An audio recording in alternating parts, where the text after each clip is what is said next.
자, 반갑습니다. 예, 여러분. 자, 여러분 오늘 교재는 412페이지죠. 예, 412페이지 펴시고 지난 시간에 배운 것을 한번 복습을 해보겠습니다. 412페이지 펴놓으시고요. 자, 우리 지난 시간에 제가 여러분 처음 만나가지고 우리 시험에서 중요한 세금들 소개해드렸습니다. 그죠? 우리 부동산 세법이고, 부동산 취득할 때는 취득세, 등록면허세, 보유시에 부과되는 재산세, 종합부동산세, 그리고 양도시에 부과되는 어떤 거? 양도소득세, 이런 것들을 중심으로 우리 출제된다고 그랬고, 출제 비중 말씀드렸습니다. 그 다음에 우리 이제 또 조세 총론에 와서 우리 조세 총론 한두 문제 출제되죠. 조세 총론에서 조세의를 공부했는데 교재 앞부분에 있는 내용들은 교양이었고, 꼭 조세의에서 꼭 기억할 것은 우리 세금 납부 이행 방법이요. 세금 납부는 금전 납부가 원칙이고 또 일시불 한 번에 내는 것이 원칙입니다. 그죠? 근데 금전 납부 원칙의 예로서 뭐가 허용된다? 에? 아이고, 저 아직도 적응이 안 되신 것 같은데 대답을 안 하고 세법 시간에 그냥 구경만 해가지고서는 나중에 시험장에서 제 음성이 들리지 않을 것이고, 제가 함께함을 느끼지 않을 것이고, 그러면 시험 문제 혼자서 헤매다가 고득점할 수 없단 말이죠, 여러분들. 자, 그래서 다시 대답을 합니다, 여러분들. 소리를 내셔서 그래야 수업 시간에 외워지고 집중도 되고 그렇습니다. 우리가 자꾸 그 소리를 내고 그래야지, 그렇지 않고 그냥 구경하다가 하면 안 된다고 분명히 했습니다. 수업 시간에. 세법은 특히 언제 도서관 가서 공부하시려고 여러분들, 여기서 공부를 하고 외우고 가셔야 되겠습니다. 자, 다시 여러분, 세금 금전 납부 원칙에 예로서 뭐가 허용됩니까? 물납이 허용되고, 일시불 납부 원칙에 예로서 뭐가 허용됩니까? 분할 납부가 허용되고 있습니다. 그럴 때 허용되는 세금들이 딱 법에 정해져 있습니다. 지방세에서 물납이 허용되는 세금은 딱 하나만 있습니다. 뭐요? 재산세만 허용됩니다. 다른 거 안 되고. 그 다음에 국세 중에서 물납이 허용되는 세금 딱 하나 있습니다. 어떤 거? 상속세만 물납이 허용된다고 그랬습니다. 분할 납부는 지방세에서 재산세, 또 종합부동산세, 그 다음에 양도소득세, 또 상속세, 증여세, 법인세 등이 허용이 되고 있습니다, 여러분. 자, 그럴 때 우리 5개 주요 세목의 물납, 분할 납부 허용 여부를 제가 표로 정리해 드렸습니다. 자, 상상해 보세요. 취득세 물납 허용되면 O 아니면 X예요. 취득세 물납 O에 X예요. X. 분할 납부 X고, 등록면허세 물납 O에 X예요. X. 분할 납부 X. 재산세 물납 O에 X예요. O. 분할 납부 O. 종합부동산세 물납 O에 X예요. 자, 종합부동산세 물납 X. 분할 납부 O. 그 다음에 양도소득세 물납 O에 X예요.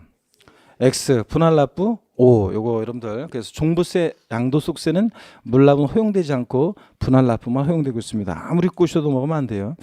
자, 그 다음에 여러분요, 우리 조세의 분류를 통해서 우리 시험의 중요한 세금들을 제가 특징들을, 공통적인 성격, 특징들을 말씀을 드렸습니다. 그래서 조세 분류를 통해서 우리 시험에서 중요한 세금들, 주요 특징들을 우리가 공부했는데요. 여러분, 자, 제가 횟집을 간다고 그랬어요, 안 간다고 그랬어요, 여러분? 간다고 그랬습니다. 어떨 때만 안 간다고 그랬어요, 여러분? 제가 돈 낼 때, 뭐 돈 안 낼 때? 제가 돈 낼 때만 안 간다고 그랬습니다. 자, 그러면 우리 5개 주요 세목의 특징을, 5개 취득세부터 양도소득세까지 5개 주요 세목의 밑반찬, 스키다시 같은 공통적인 성격을 우리가 공부했을 것이고요. 자, 5개 주요 세목은 여러분요, 간접세입니까? 직접세입니까? 취득세부터 양도소득세까지 5개 주요 세목은 우리 직접세예요, 간접세예요? 직접세입니다. 납세무자와 세금 부담하는 사람이 일치해 불일치해? 일치합니다. 납세무자가 세금 부담을 다른 사람에게 전가시킬 것을 예상하고 있는 세금을 뭐라고 한다? 간접세, 부가가치세 등이 그렇다더라 그랬습니다. 부가가치세는 사업자가 납세무자인데 세금 부담은 공급받는 사람한테 받아서 내니까 납세무자와 세금 부담하는 사람이 일치해 불일치해? 불일치해. 그런 걸 간접세라고 하고, 우리 시험에 관계된 주요 세금들은 다 직접세입니다. 또 우리 5개 주요 세목은 보통세입니까? 목적세입니까? 보통세입니다. 이 세금을 걷어서 어디다 쓸지 사용 목적이 특정되어 있지 않습니다. 사용 목적이 딱 특정되어 있는 세금을 뭐라고 한다, 여러분? 목적세. 5가지 머리 글자를 따서 어떻게 외웠습니까? 교교농 지치입니다. 국세, 목적세, 교교농. 교 뭡니까? 교육세. 교통에너지 환경세. 농 농어촌 특별세. 자, 그다음에 지방세 목적세 찌인데 지자로 이름 시작하는 지방세 네 가지 중에서 지 뭡니까? 지역자원 시설세. 지역자원 시설세. 또 지 뭡니까? 지방교육세. 이렇게 해서 교교농 찌찌 얘네들만 목적세고 나머지 우리 시험에서 중요한 세금들은 다 뭡니까? 보통세입니다. 사용 목적 특정돼 있지 않고 국가나 지자체 일반적인 운영 경비에 충당합니다. 그렇죠, 여러분들? 예. 그다음에 5개 주요 세목은 여러분 고개를 드시고 5개 주요 세목은 얘네들 독립세입니까? 아니면 부가세입니까? 5개 주요 세목은 독자적으로 부과하는 독립세입니다. 이 독립한 세금에 부과해서 받는 세금을 뭐라고 한다? 부가세. 그래서 국세 세목 중에서 부가세가 있었는데요. 교육세하고 또 뭐가 있습니까? 교육세하고 또 뭐가 있어? 농어촌 특별세. 마이크 썼다고 내가 대답 안 하는지 하는지는 알 수 있죠? 아, 입이 움직여야 되는데 마스크가 위아래만 안 움직여. 아이고, 자 대답을 합니다.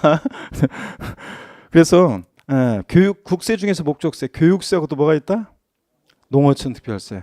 그 다음에 또 우리 지방세 세목 중에서 부가세가 있는데 어떤 게 있다? 지방교육세. 그래서 네 집 자식이냐, 제가 족보 얘기 드렸죠. 농특세 나왔다 그러면 항상 조세총론에서는 반사적으로 떠올려야 되는 것이 농특세는 네 집 자식이냐, 국세고 목적세고 부가세입니다. 국세고 목적세고 부가세고 농특세. 지방교육세는 네 집 자식입니까? 지방세고 목적세고 부가세입니다. 지방세고 목적세고 부가세고요. 지방교육세. 자, 그 다음에 5개 주요 세목은 여러분 종량세입니까? 종가세입니까?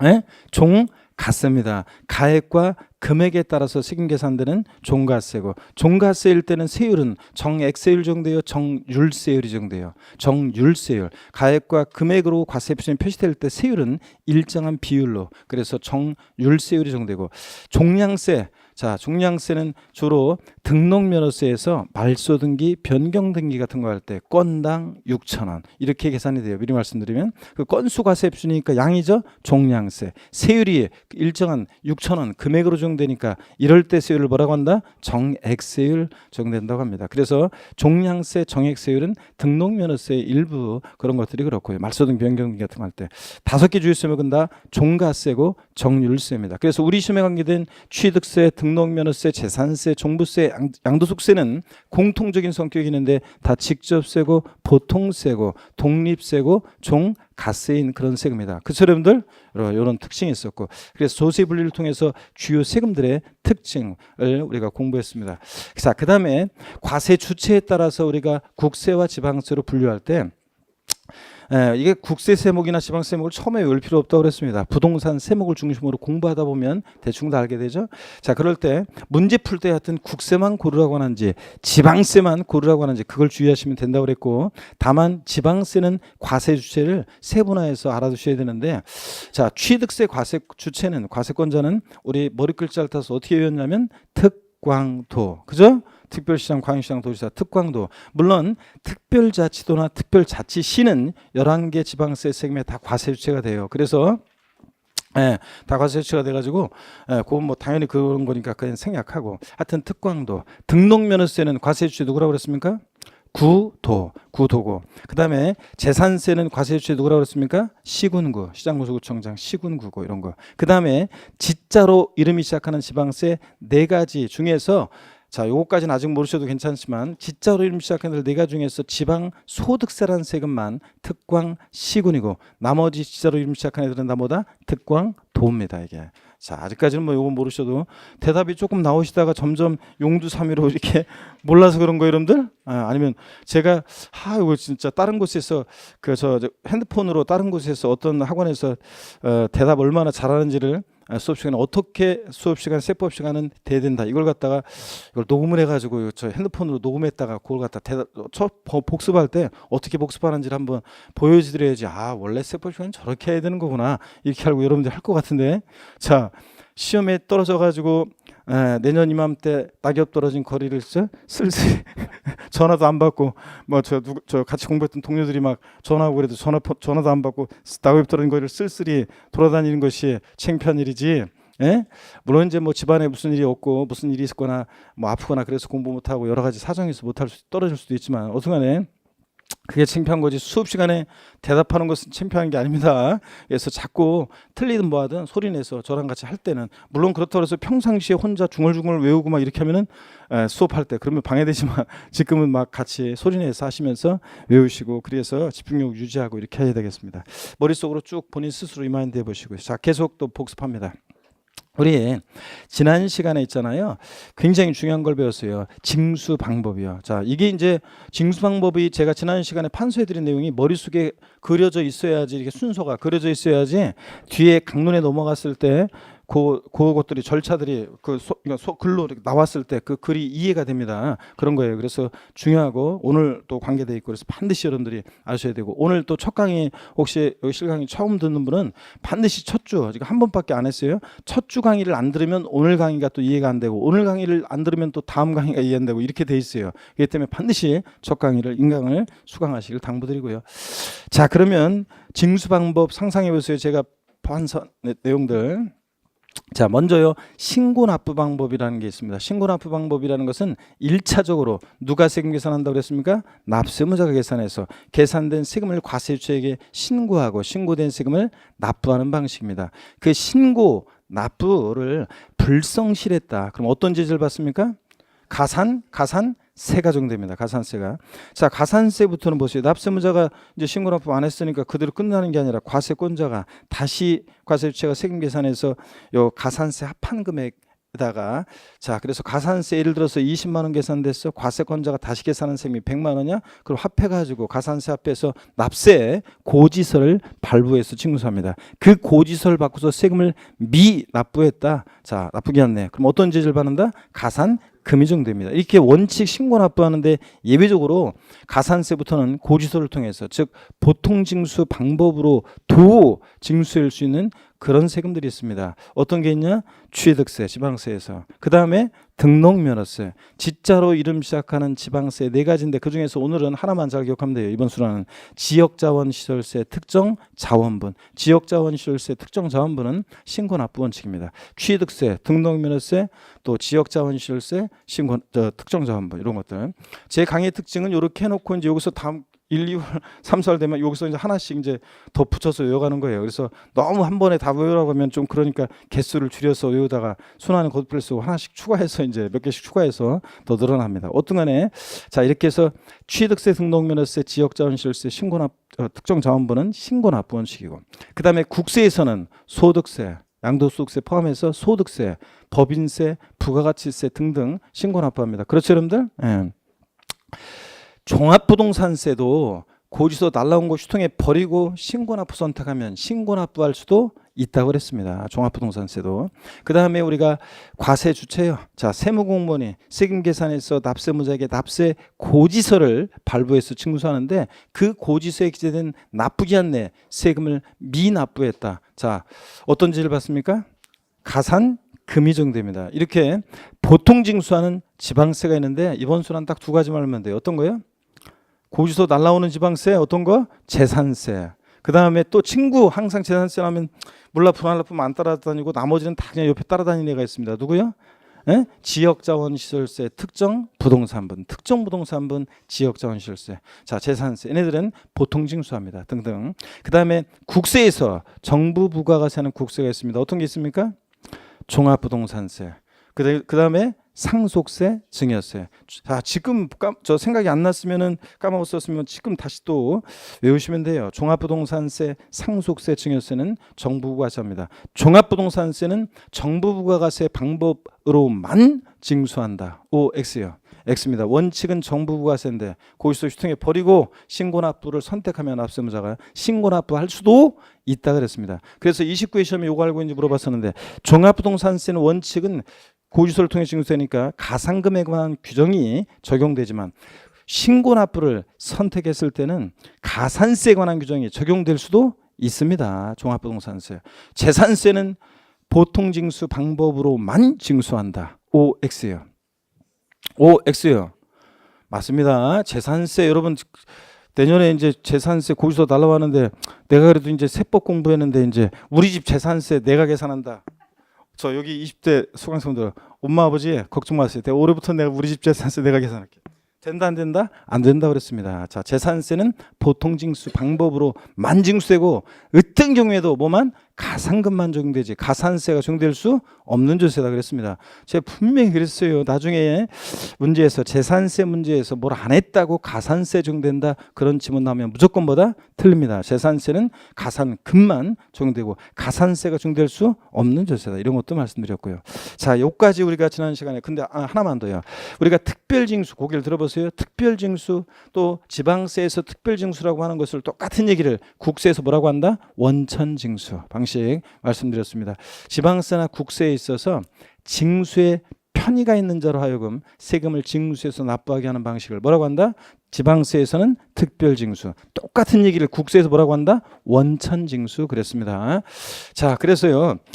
근로소득세 같은 것 근로자가 납세 문제인데 사업주가 소득 지급할 때 애초에 근소세 세금 떼고 주잖아요. 지방소득세를 떼서. 그래서 이런 징수 방법을 말한다고 그랬습니다. 자, 요까지 우리가 지난 시간에 배웠습니다. 아유, 복습을 이제 여러분이 항상 제가 강의는 레파토리는 정해져 있습니다. 농담도 딱 정해져 있습니다. 월요일부터 토요일까지 일요일 저녁 밤에 이번 주에는 어떤 얘기를 하면서 수업 시간에 어떤 얘기를 할까 딱 생각을 합니다. 이렇게 머릿속으로 강의 이렇게 전날 이렇게 진도 이렇게 딱 보면은 어디 했었고 어디 시작 그 진도 확인하면서 여러분들 얼굴 한번 떠올려 봅니다. 진짜예요. 그래서 제가 강의하는 곳에 오늘 가는 곳에 저 전날 밤에 가는 곳에 수강생분들 얼굴을 먼저 떠올려 봅니다. 그래서 얼굴을 떠올려 보면 얼굴들이 이제 대충 쫙 스쳐 지나가겠죠. 대충 특징적입니다. 지금은 아직은 뭐 여러분들 다 스쳐 지나가지는 않는데 아무리 여기 저까지 꽉 차더라도 이제 1년 동안 계속 보면은 시험 전날 밤에 제가 그런 약속을 하거든요. 그 이미자가 부르는 동백 아가씨 있죠? 그 다음에 이 시대 최고 소리꾼 장사익이 부르는 동백 아가씨 있잖아요. 그거 들으면서 시험 전날 밤에 제가 잠 안 자고 여러분 얼굴을 떠올리면서 있죠? 얼굴을 떠올리면서 합격을 기원해 드립니다. 이런 얘기를 해요. 그럼 수강생들 중에는 진짜 안 자요? 그러면서 진짜 뭐 우리 그 많은 사람들 수강생들 얼굴이 어떻게 떠올라요? 그러는데 1년 동안 여러분 얼굴 계속 저는 강의할 때 여러분 얼굴 보고 눈 보고 강의하잖아요. 그렇기 때문에 자, 얼굴 보고 강의하니까 1년 동안 여러분 계속 얼굴 보면은 눈 감잖아요. 시험 전날 밤에 눈 감으면 저 노래는 좀 청승맞지만 그래도 그 음악 들으면서 눈을 감으면 여러분 얼굴들이 앞쪽 붙어 있죠. 거의 앉는 자리에 주로 앉잖아요. 그러다 보니까 얼굴들이 싹 스쳐 지나갑니다. 여기 강의실 꽉 차 있어도 다 그 얼굴들이 스쳐 지나가요. 그래서 여러분들이 나중에 길거리에서 강남역에서 저를 만나는데 인사도 안 하고 모른 척하고 지나가면 다 제가 다 합니다. 찍힙니다. 그래서 제가 다 그 얼굴들을 보고 강의하니까 그래서 수많은 얼굴들이 스쳐 지나갑니다. 그래서 제가 합격을 기원해 드립니다. 그래서 얼굴들 떠올리면서 그렇게 할 건데 이 뭐 올해도 똑같습니다. 여러분들 이제 얼굴 떠올리면서 나중에 떠올르겠죠. 그 얼굴들 떠올리면서 합격을 기원해 드리는데 어떻든 간에 하여튼 여러분요 뭔 얘기 해달라고 그랬지? 요새는 얼굴들 다 여러분들 하여튼 떠오릅니다. 자, 여러분 이 고개 한번 드시고요. 목 운동부터 한번 하고 스트레칭하고 본격적으로 보겠습니다. 목 운동부터 하시고. 자, 아이고 반대로도 돌리시고 허리도 좌로 우로 돌립니다. 아이고 기지개도 뒤로 한번 화끈하게 제끼시고 여러분들. 아이고, 지하철 타고 가는 곳이 있고, 자 강의하러 갈 때 차를 갖고 가는 곳도 있고 그래요. 근데 지하철 타고 오는 곳은 좀 힘들긴 해요. 만원 전철이 사람 많고 그러면 또 힘들고 그런데 요즘은 뭐 제가 저 가급적인 좀 많이 운동하려고 이렇게 그 계단 같은데 주로 이렇게 에스컬레이터 같은 거 엘리베이터 안 타려고 했는데 안 타고 제가 가급적이면 걸어오려고 이렇게 하고는 있습니다. 근데 오늘도 올라올 때 원래 걸어오려고 하다가 이제 저 엘리베이터 타긴 타는데 주로 이제 걸어 다닙니다. 지하철에서 자리 있잖아요. 예전에는 지하철 저쪽에 자리가 생기잖아요. 그러면은 진짜로 안 뛰어갔어요. 저는 가려고 막 앉으려고 막 안 갔어요. 제가 한 5년 전까지만 해도 진짜로요. 조선의 선비가 경망스럽게 그 자리 한번 앉으려고 막 뛰어가가지고 탁 앉고 막 이런 거요 안 했어요. 진짜로 그 자리 그래서 그냥 만약에 아무도 안 앉으면 그냥 가서 그냥 천천히 가서 앉고 이렇게 했거든요. 진짜 힘들어도 그 예전에 그랬어요. 근데 지금은요 자리가 저쪽에 보이잖아요. 일단 마음은 있잖아요. 조선의 선비가 경망스럽게 뛰어가지 말자 그런데도 몸이 막 가고 있어요. 몸이 막 빨리 가가지고 쫙 엉덩이를 들이밀더라고. 그래서 제가 좀 비애를 느끼고 그래요. 그러니까 오늘도 보면은 오늘도 이렇게 자리가 쫙 있었는데요. 다 자리가 나는 데 있잖아요. 제가 앞에 있는 자리만 안 나. 얘가 언제 내리나.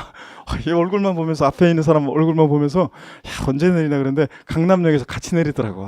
진짜 이게 줄을 잘 서야 돼, 그죠? 줄을 잘 서야 돼. 오늘 그런 일도 있었습니다. 자, 여러분 412페이지 양가로 16번 가산세 및 가산금 있잖아요. 여기 이제 여러분들 중요하다고 말씀드렸고 30회 시험 나온다고 생각하시라고 그랬습니다. 그래서 나오는데 올해 또 개정 내용도 있고 그래서 최근에도 출제됐었지만 27회까지 출제됐었지만 중요하다 말씀을 드리고요. 먼저 제가 설명을 좀 드리고요. 그 다음에 교재를 또 좀 같이 한번 보도록 하겠습니다. 여러분. 자, 여기 보시면 이쪽 와서 봅니다. 우리 가산세라는 게 어떤 거냐 한번 보겠습니다. 가산세는 자 먼저 특징이 어떤 특징이냐 그러면 가산세는 특징을 보니까 얘는 신고 납부하는 세금이요. 그 신고 납부하는 세금 신고 납부를 불성실했을 때 적용되는 것이 가산세죠.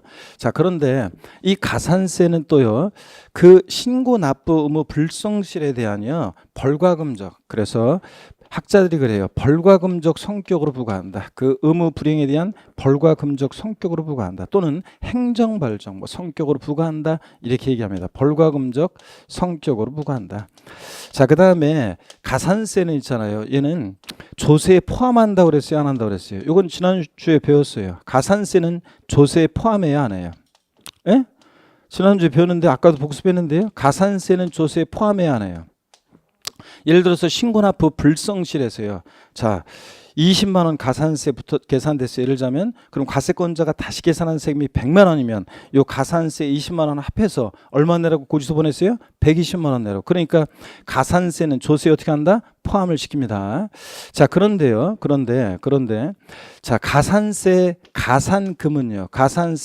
가산금을 포함해요, 포함하잖아요. 예?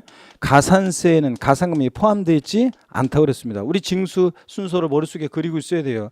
자, 징수 순서상 맨 끝에 나왔던 가산금이 어떻게 앞에 가산세에 포함돼요? 가산세에는 가산금을 포함하지 않습니다, 여러분. 자, 그 다음에 또 가산세 종류를 한번 볼게요. 가산세 종류를 보시면요. 먼저 자, 가산세 종류를 봅니다. 가산세 종류를 보면 가산세는요 신고행위와 납부행위를 구별해요. 그래서 가산세는 신고행위와 납부행위를 구별합니다. 그래서요 신고는 만약에 했어요, 납부만 안 했어요, 그러면 납부불성실 가산세만 적용됩니다. 신고도 안 하고 납부도 안 했어, 그러면 신고불성실 또 납부불성실에 대한 가산세를 각각 계산해서 합한 게 이제 가산세가 되는 거예요. 그래서 가산세는 신고행위와 납부행위를 구별하는데 신고를 불성실했다 그러면 신고불성실 가산세가 적용되고요. 그 다음에 납부를 불성실하면 납부불성실 가산세가 이렇게 적용됩니다. 그럴 때 신고불성실 가산세는 또 가산세율을요, 의무 위반의 정도에 따라 자 40%, 그 다음에 20%, 이렇게 10% 이렇게 적용되는 경우가 있습니다. 예전에는요. 자, 예를 들자면 취득세를 한번 예를 들어 볼까요? 취득세는 취득한 날로부터 60일 내 신고 납부합니다. 그럴 때 예전에는 취득일부터 60일, 그러니까 신고 납부 기한 자 지났는데 예전에는 어떻게 했냐면 자 부정한 방법으로요, 서류를 조작하거나 은닉하는 그런 적극적인 부정한 방법으로 신고를 하지 않았던, 어쩌다 보니까 그냥 신고하지 않았던, 신고했는데 세금 계산 잘못해서 적게 신고했던, 예전에는 그냥 무조건 20% 가산세가 적용됐었어요. 신고불성실 가산세가. 그러면 합리적이에요, 불합리적이에요? 불합리하지. 그래서 지금은 의무 위반의 정도에 따라 신고불성실 가산세율을 달리하는데 부정한 방법으로요, 부정한 방법이 뭔지는 나중에 기본소가 나오면 자세히 나와 있어요. 법령에 자세한 걸 알 필요 없고요. 서류를 조작하거나 은닉하는 그런 적극적인 등등의 방법으로 부정한 방법으로 무신고하거나 또는 부정한 방법으로 과소신고하거나 자 그랬을 때는요. 과소신고하거나 그랬을 때는 40% 가산세가 적용돼요. 예를 들어서 서류를 조작하거나 은닉하는 방법으로 만약에 자 신고하지 않았다. 그러면 납부할세액이 100만 원이면 40만 원의 가산세가 붙는 겁니다. 40%. 근데 부정한 그런 말 없이 웃자다 보니까 그냥 신고기한 내 신고하지 않았다. 일반 그냥 무신고 가산세 있죠? 일반 무신고 가산세는 요거는 20% 가산세가 적용됩니다. 그래서 납부할세액이 100만 원이면 20만 원의 가산세가 적용됩니다. 자, 10% 요건 어떤 거냐면 신고했는데 적게 신고했어요. 과소신고했을 때 과소신고 가산세는 10%가 적용됩니다. 예를 들어서 납부할세액이 100만 원인데 80만 원만 신고됐습니다. 그러면 그 과소신고분 과소신고 납부세액이라고 해서 과소신고분세액 즉 납부할세액이 100만 원인데 80만 원만 신고되면 그 20만 원 과소신고분세액이 20만 원에 몇 프로? 10%예요. 그래서 2만 원의 과소신고 가산세 이렇게 정됩니다. 또 납부불성실 가산세는 보세요. 미납부한 금액 납부하지 않은 금액 납부기 한에 납부하지 않은 또는 적게 미달해서 과소 납부한 미달 납부한 그 금액 있잖아요.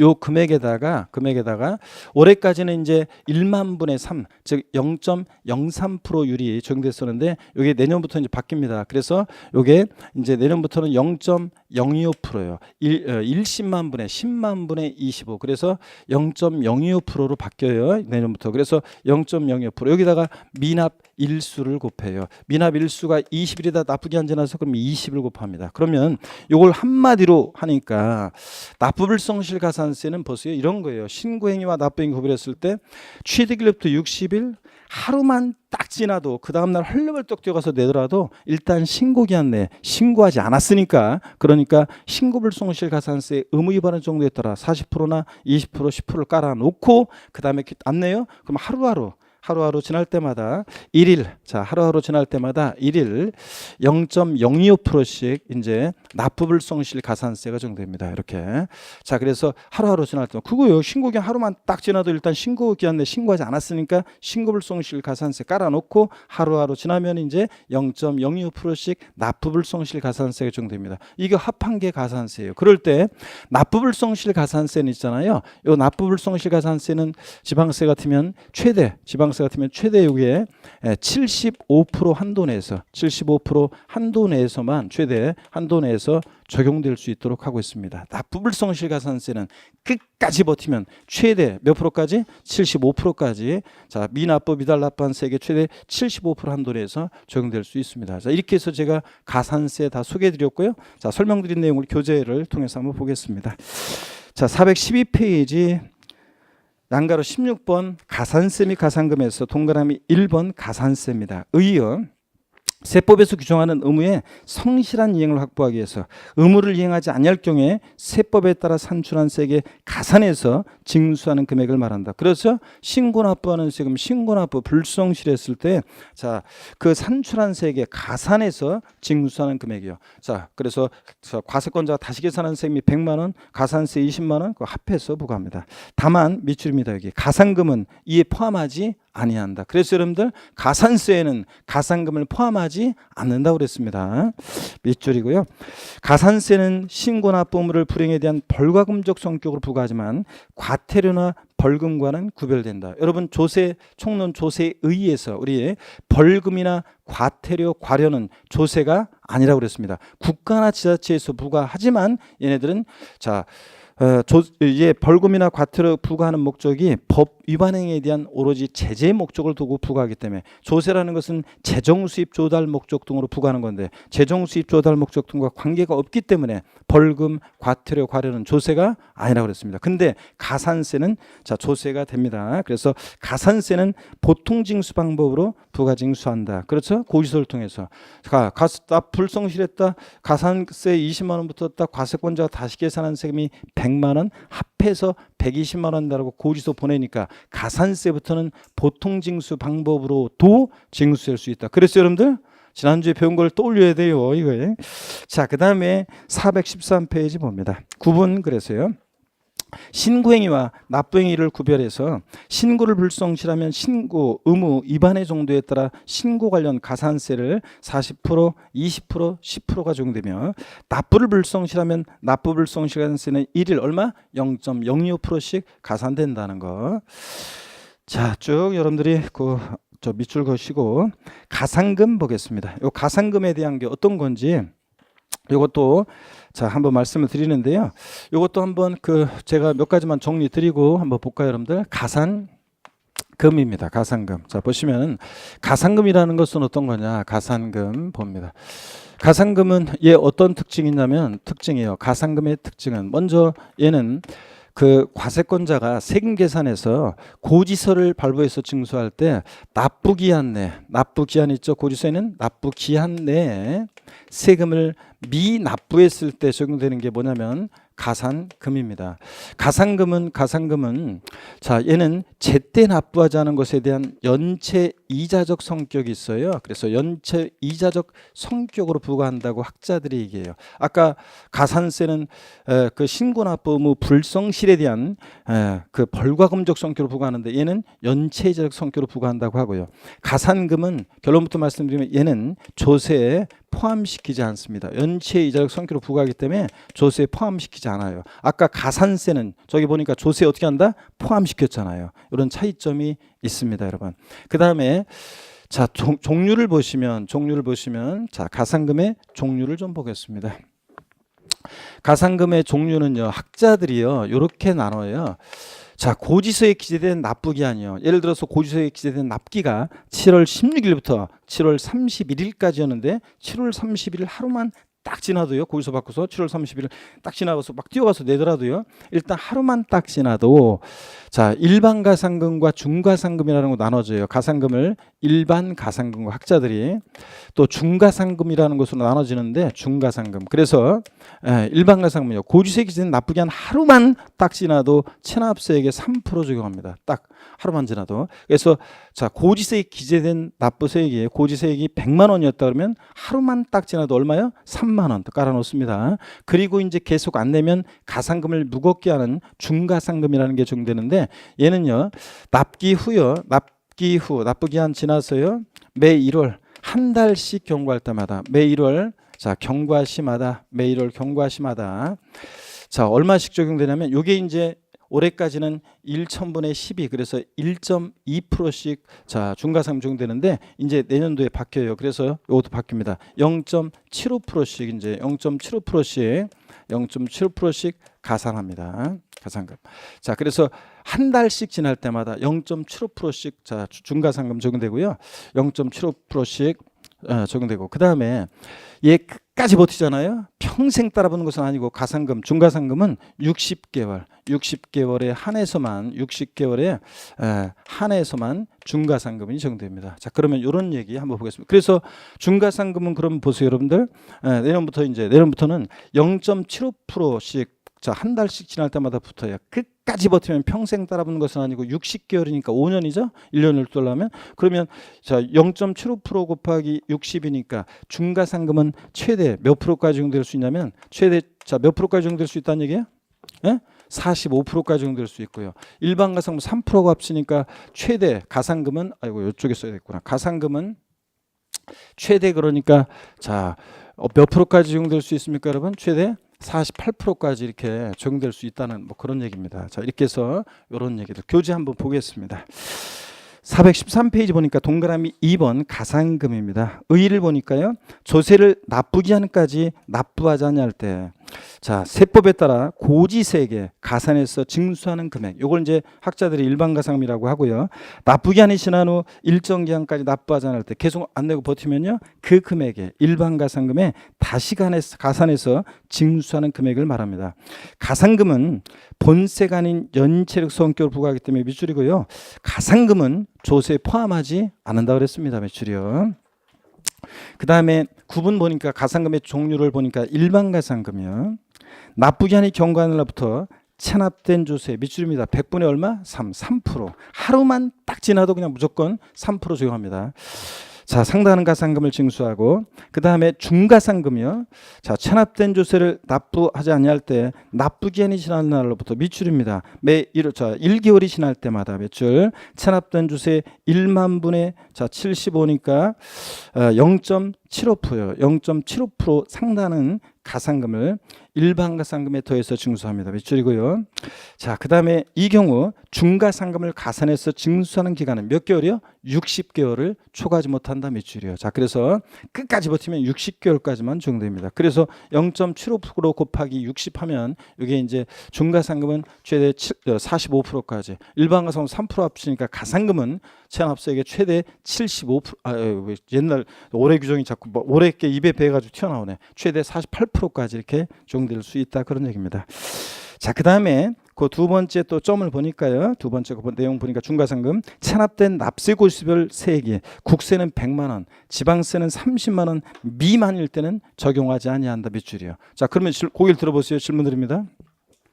체납한 지방세가 딱 30만 원입니다. 중가상금은 적용해야 하네요. 30만 원 빼고 아래 금액을 중가상금을 적용하지 않으니까 딱 30만 원이면 중가상금을 적용해야 하네요. 예?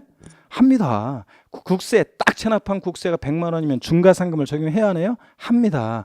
이상부터 적용한다는 얘기지. 30만 원, 국세는 100만 원 미만은 중가상금을 적용하지 않으니까, 예?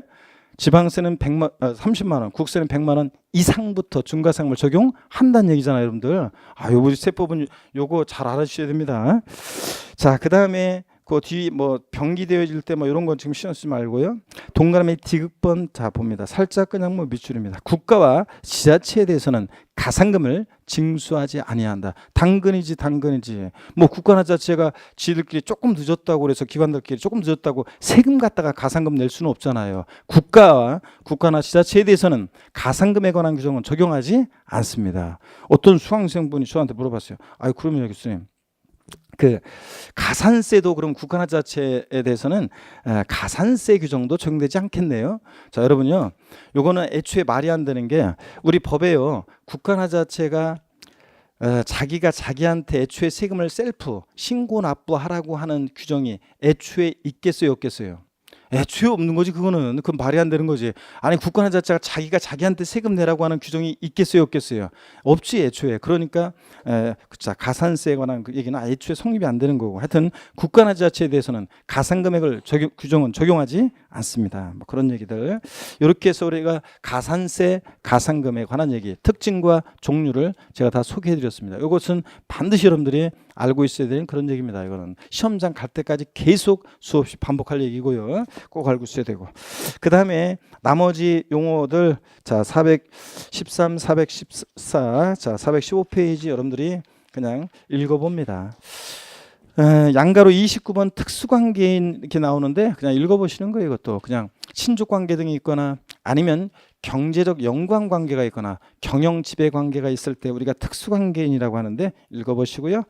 자, 넘어가겠습니다. 이렇게 해서 우리가 1장 다 받고 제2장 우리가 납세무 성립확정 소멸에 관한 얘기 이쪽으로 봅니다. 자, 고기를 드시고 여러분들, 자, 이쪽 보시면은 제가 어제 그 새벽까지 지금 우리 기본서 그 원고 계속 지금 또 뭐 검토하고 또 이렇게 그 원고 검토하고 그러느라고 어제 낮에 또 어제 낮에는 또 일했어야 되는데 또 낮에 인천에서 광명에서 강의하고 또 인천에서 오후에 또 잠깐 또 오후에 인천에서 또 올해 29회 시험 본 분들이 뭐 떨어진 분도 계시고 또 학교 가신 분도 계시고 또 1차만 합격한 분도 있고 당락에 관계없이 29회 시험 본 분들이 또 한 열 몇 분이 모여셔가지고 저보고 점심 먹자고 제가 어제 그때 오후밖에 시간 안 된다고 하니까 그러니까 이제 또 초청을 해서 거기 갔었다가 왔어요. 그래서 이제 다양한 또 사연도 어떤 분이 있었냐면 제가 분명히 제가 지난주에도 이렇게 말씀드렸고 그래도 이번에 어제 갔더니 또 그런 수강생이 있었더라고요. 29회 시험 보는데 2차 2교시에서 제가 분명히 지적법 먼저 풀고 세법 풀고 아무리 등기법이 평상시에 좀 자기는 다른 사람들 어렵다고 해도 난 등기법 전부 잘 나와 그런 사람도 제가 분명히 그랬거든요. 자 지적법 풀고 세법 풀고 등기법 나중에 풀으라고 맨 마지막에 풀으라고 내가 분명히 그렇게 몇 번씩이나 막판에 10월달에 얘기를 했는데도 불구하고 있죠. 순서대로 풀다가 등기법 풀다가 멘붕 와가지고 또 어제도 그 한 분이 1차만 이제 합격하신 분이 등기법 풀다가 멘붕 와가지고 있잖아요. 지적 풀고 세법 푸는데 세법 풀려고 하니까 벌써 시간이요 한 5분 쪽 세법 문제 16문제 남았는데 시간은 그 이제 그 거의 뭐 세법을 5분 만에 그냥 풀 정도밖에 시간이 없어가지고 세법을 거의 뭐 그냥 5분 만에 막 풀면서 막 대충 찍었다고 하더라고요. 나중에 문제를 자세히 봤더니 이런 건 틀릴 게 아니고 자기가 분명히 알고 있었는데 막 그 막판에 막 대충 막 찍었대요. 막 그래가지고 떨어지신 분이 있어요. 제가 분명히 얘기했는데 그렇게 기못이 박히도록 등기법 먼저 풀지 말고 지적법 풀고 세법 풀고 그랬더니 요번에 그러더라고요. 교수님 내년에 제가 다시 공부하면 난 무조건 세법부터 먼저 풀게요 그러는데 아이고 그 대가로 1년을 또 공부해야 되잖아요. 그분 아이고 자 그 공법 같은 경우 아무리 자신 있어도 평상시에 저는 건축 쪽에 뭐 그런 쪽에 관련돼서 좀 저기가 있어가지고요. 제가 공법이 자신 있습니다. 뭐 이런 분들이 계시거든요. 그래서 공법부터 먼저 풀면 안 돼요. 중개사법에 충실히 중개사법을 풀고 그 다음에 공법을 맨 마지막에 그냥 자 풀어야 됩니다. 공법은 그러니까 뭐 찍으면 찍더라도 이렇게 교수님들 전국에 공법 교수님이 올해 욕들 다 엄청 먹었어요. 그런데 진짜 다들 욕들 엄청 먹었는데 자 우리 최기락 교수님도 욕 먹었을래나? 하여튼 뭐 안 먹은 교수가 없더라고. 다 욕 먹더라고. 그래서 자 그런데 왜냐면 그 문제가 이렇게 좀 이제 그 뭐 저 꽈서 이렇게 또 나오기도 하고 공법 원래 그러면 안 되는데 막 그래서 다들 그랬더라고요. 공법 교수님들도 맨날 강의하는 분들도 안 보는 것들은 모르잖아요. 그런 것들이 나오는데 그걸 갖다가 딱 보면은 모르는 걸 보는 순간 멘탈이 약한 분들은 멘붕이 와요.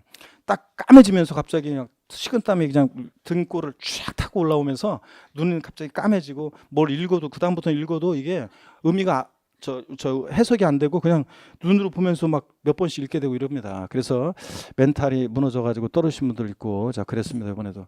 그래서 민법 풀면서 1차 과목에서 멘붕 와가지고 또 그 떨어진 분들이 계시고 막 그렇습니다. 점수 평상시 모의고사 잘 나왔는데 그래서 그런 분들 학교론부터 먼저 계산 문제 제끼고 학교론부터 풀었으면은 합격할 수 있었는데 자 그런 분들 계시고 제가 나중에 이제 문제 풀 때 10월달 되면 제가 우리 민법 교수님 학계론 교수님 우리 진짜로 우리 해커스에서 진짜 전국적으로 날리는 우리 좋은 훌륭한 교수님들 강의하시지만 그분들이 수업 시간에 뭐라고 얘기하겠지만 제가 있잖아요. 나중에 10월달 되면 올해는 아무래도 학교론 먼저 푸세요. 아니면 올해는 민법 먼저 푸는 게 좋아요. 그리고 왔다 갔다 하면서 어떻게 풀어야 되는지도 그냥 공개적으로 다 얘기해 버리겠습니다. 그래서 이제 그렇게 하시면 되는데 그렇게 말을 하는데도 말을 안 들어. 진짜 그래가지고 떨어지신 분들은 1년 더 공부할 만한 그런 분들이에요. 자 여러분 봅니다. 어떤 얘기 하려고 하냐면 제가 납세 의무 있잖아요. 세금 납부할 의무. 그래서 어제 거기 갔다 오고 또 뭐 잠을 또 그러다 보면 일을 못 하고 그러다 보니까 어제 또 집에 와가지고 또 새벽까지 또 그 원고 그것도 해커스 이거 기본서 원고 일하고 그러다 보니까 오늘 새벽 3시까지 새벽 3시 반인가 그때 또 잤어요 오늘. 그래서 제가 오늘 약간 또 그 상태가 얼굴 상태가 안 좋아요. 눈도 조금 그렇고 그러니까 여러분들이 이럴 때일수록 집중해서 들어야 돼. 그래서 오늘 힘들게 오니까 여기 들어오면서 제가 거울을 딱 보니까 있죠. 제 얼굴이 굳어 있더라고요. 보니까 잠 못 자고 막 그래가지고 얼굴 굳어 있더라고요. 그래서 제가 항상 그럴 때 그 거울을 보면서 있잖아요. 진짜요. 거울을 보면서 아까도 들어오면서 스마일을 합니다. 그러면 있잖아요. 처음에는 어색하죠? 뭐 어색한데 나중에는 조금만 몇 번만 이렇게 미소를 지어보면 그 어색한 내 얼굴이 웃겨가지고 또 웃음이 나와요. 그래서 자 그러면서 들어올 때 항상 아무리 저 같은 경우는 힘든 일 있고 아무리 괴로운 일 있고 그래도 항상 강의장 들어올 때는 거울을 먼저 봅니다. 그래서 굳어 있으면 하면서 저 스스로 있잖아요. 화이팅! 외치고 딱 들어옵니다. 그러면 있잖아요. 딱 들어올 때 벌써 일단 기운이 나면서 일단 잡생각이 다 안 나요. 그래서 이 가운데 혹시 오늘 몇몇 분들의 표정은 상당히 어두운 분도 계시는데 무슨 일이 있었든 간에 강의장 들어올 때는 다 잊어버리고 항상 여러분들 들어올 때 화이팅 오늘 자 공부 같은 열심히 해보자 이런 마음으로 들어오시기 바랍니다. 자 우리 세금 납부할 의무 있잖아요. 납세 의무는 일정한 경우에 성립을 하고요. 성립된 납세 의무는요. 이게 일정한 경우에 확정이 돼요. 확정. 자, 그리고 확정된 납세의무는요, 이게 소멸하는 그런 과정을 거칩니다. 그래서 납세의무는 여러분요, 성립, 확정, 소멸의 과정을 거친다 이렇게 얘기해요. 자, 그런데 일단 결론부터 말씀드리면요, 납세의무는 추상적으로 성립한다 이렇게 얘기해요. 추상적으로 성립한다. 자, 그리고 납세의무는 구체적으로 확정이 된다 이렇게 얘기합니다. 납세의무는 추상적으로 성립하고 뭐다? 구체적으로 확정이 된다. 이걸 뒤바꿔 가지고 하면 틀려요. 납세의무는 구체적으로 성립한다 이러면 틀려요. 그러면 시험에 나오나요?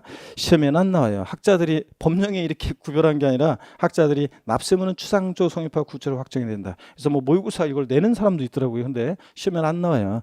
근데 의미를 이해하기 위해서는 알아둡니다. 하여튼 납세의무는 추상적으로 성립하고 구체적으로 확정이 되고 확정된 납세의무는 소멸하는 과정을 거치는데 이 납세의무 성립, 확정, 소멸 부분이 전통적으로 조세 총론에서는 제일 많이 출제된 장이에요. 그런데 소멸 부분에서는 요게 이제 28회 시험 때 소멸 부분에서 시험 문제가 나왔어요. 제가 이 소멸 부분은 21회인가 그때 한 번 딱 나오고 25회인가 그때 종합문제 속에서 지문한 줄 나오고 그 전에는 출제된 적도 없고 그래서 별로 중요한 부분이 아니었는데 제가 28회 시험 때 있잖아요. 진짜예요. 28회 시험 때 소멸 부분이 올해는 시험에 나올 가능성이 높다. 자주 나오는 부분 아닌데 올해는 8회 시험 안 나오면 29회라도 무조건 나온다. 그래서 28회 시험 나올 가능성이 높다고 했는데 소멸이요. 제가 예상한 것보다 훨씬 더 쉽게 28회 시험에 출제가 됐습니다.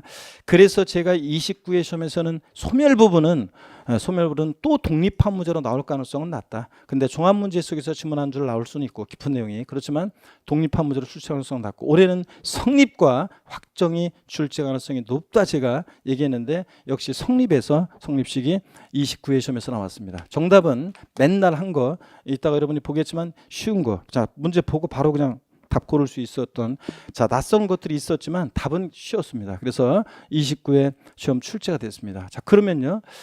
30회 시험에서요.